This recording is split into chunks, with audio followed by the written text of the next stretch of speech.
regarding Edward Snowden. So, I find it quite comical, when you sort of view the mainstream press, what is being said about Edward Snowden. In my view, Edward Snowden is a courageous person, a person that has a conscience, a social conscience, and somebody who has in some way actually been vindicated to the degree how much he has forced a conversation into the public sphere regarding overall government surveillance. Governments who have no qualms about surveilling their own citizenry.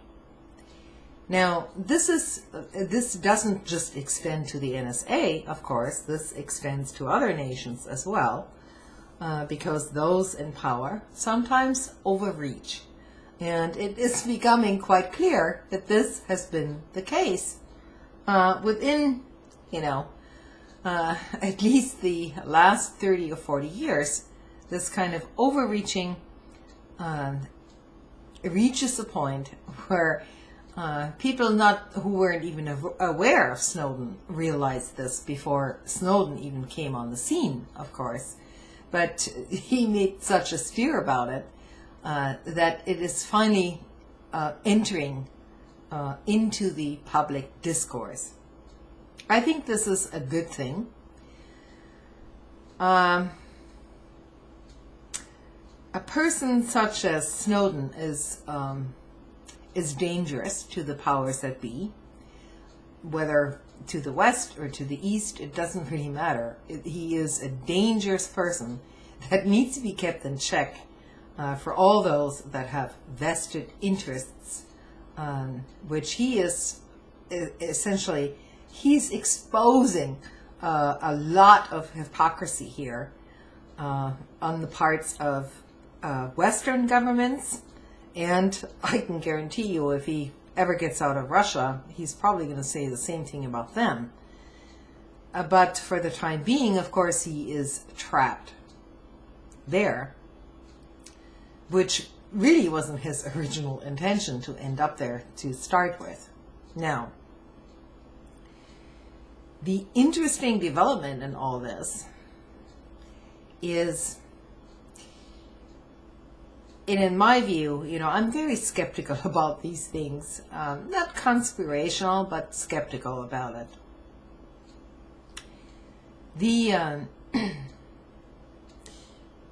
It's interesting to me that Glenn Greenwald was essentially the journalist who gained the trust of Edward Snowden. In conjunction with Poitras, the filmmaker. And then, of course, this recent development pertaining to Glenn Greenwald, now joining this media venture, or basically being a partner in this media venture, of essentially being funded by a billionaire, by the originator of PayPal. And PayPal, although he wasn't the CEO at the time when this happened, PayPal in essence also stopped payments to WikiLeaks and so on. So this company was instrumental in trying to curtail any kind of funding to WikiLeaks. Now, if you really think about it, this might be, in essence, a sort of damage control, which, if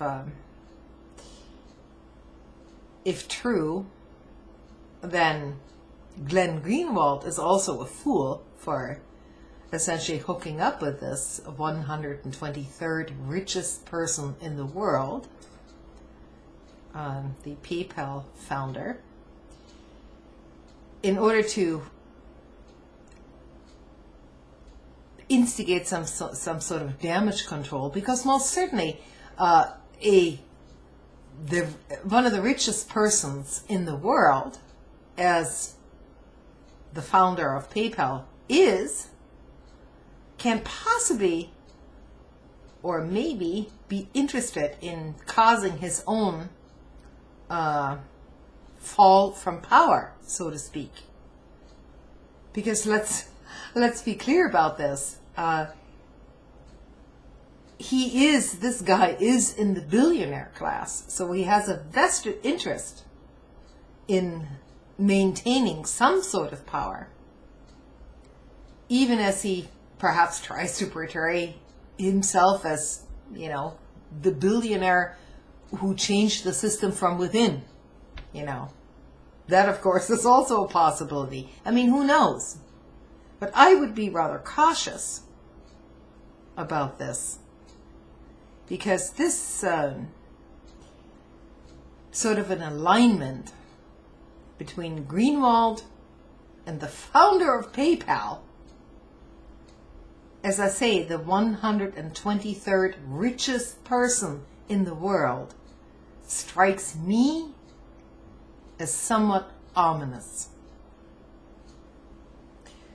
Now, we'll see how this pans out.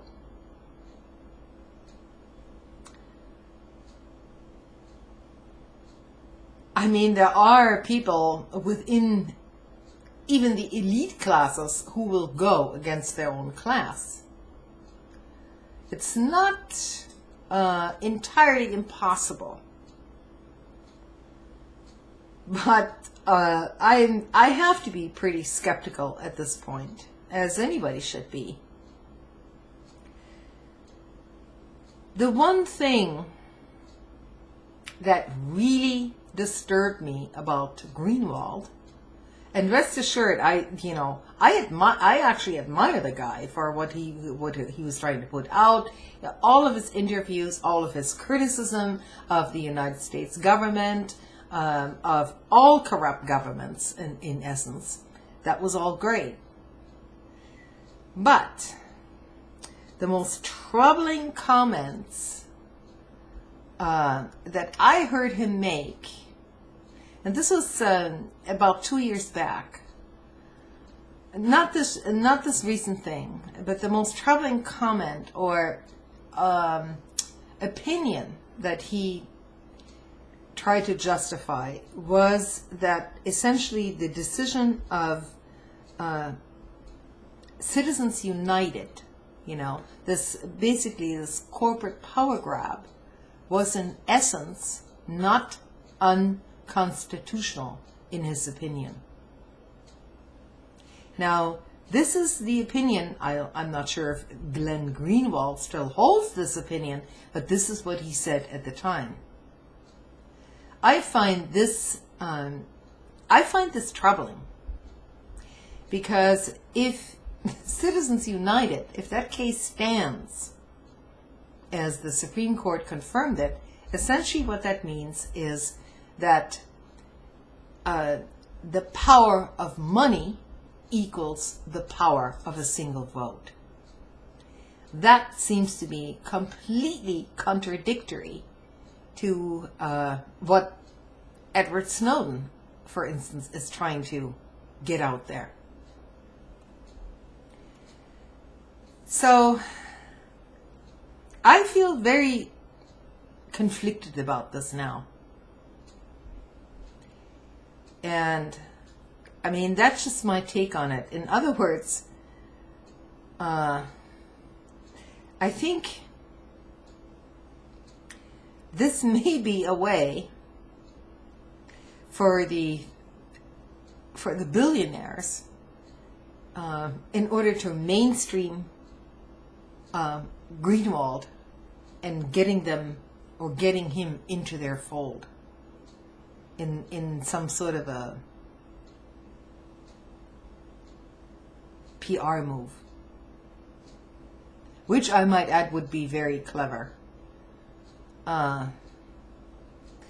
find it troubling. And I'm possibly not the only one who finds this troubling.